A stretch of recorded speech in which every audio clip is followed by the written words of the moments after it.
what just happened just now was America restarted military combat operations against the Houthis, right? Yes. That's what just happened. Yep. They'd stopped them and now they restart them. You might not be aware of this because of how dysfunctional Congress is these days, but that's Congress's job. Yes. I know Congress hasn't done that job for a long time, It has not. but the idea is meant to be that Congress makes these kinds of decisions of war, Yep. unless there's an emergency, in which case the president can do it for a few months while Congress debates and then gives their approval. Now, it hasn't worked like that for decades, but usually there's a fig leaf. Usually the president will say, well, this was an emergency. We had to act quickly and Congress give them their rubber stamp eventually. And that's just how it's evolved in the last few decades. That's fine, all right? But this is the first time in history that you can say, we know for a fact that's not true. Because we can see them talking about whether they should go to war or not. Yeah. We can see the argument in front of us. So we know there's proof. There is definitive proof this is not an emergency. Yes. Not only because there's clearly no emergency, but there are people on the chat saying explicitly, Joe Kent said, there is nothing time sensitive driving the timeline. We'll have the exact same options in a month. That's written there. Pete Hegseth, the defense secretary, says, quote, waiting a few weeks or a month does not fundamentally change the calculus.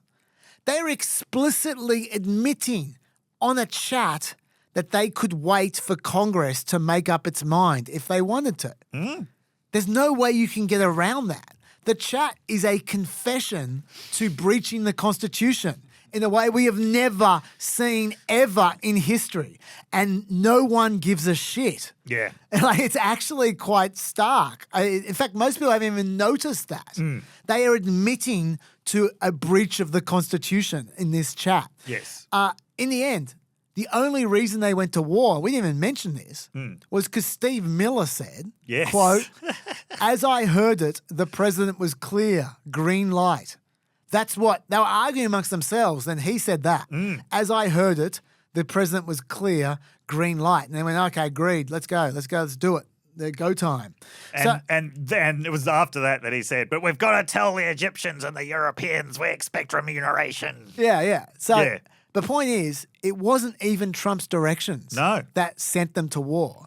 It was Steve Miller's hazy memory of Trump's directions that sent them to war. He shouldn't have even been on the chat. He's a domestic policy advisor. He's only one step above Jeffrey Goldberg. He shouldn't have been anywhere near there. And yet he was the one that sent them to war through his hazy memory. This is actually the biggest scandal, in my view, in this whole saga. This is actually the thing that's the least competent, and people are just completely sleeping on it. And so I just wanted to raise that because that is a shocker. I should say, by the way, I mean, I'm getting loud here because whenever I talk about libertarian things, I get loud. But the truth is that I can't get myself worked up about this story, and I'll tell you why. Why? Because I'm grateful for this story. Yes. And the reason I'm grateful is because we have spent the last 2 weeks wading through the mud of the most disgusting, authoritarian, dystopian bullshit. Yes. Like malign, like what the hell is happening to this country and the world kind of shit. And this is garden variety incompetence. We're back to normal politics now. This is back to just stupid political figures who have no idea what they're doing. They just fuck up in a Keystone Cops kind of a way. That's delightful. This is a holiday for me, this story. Yeah. So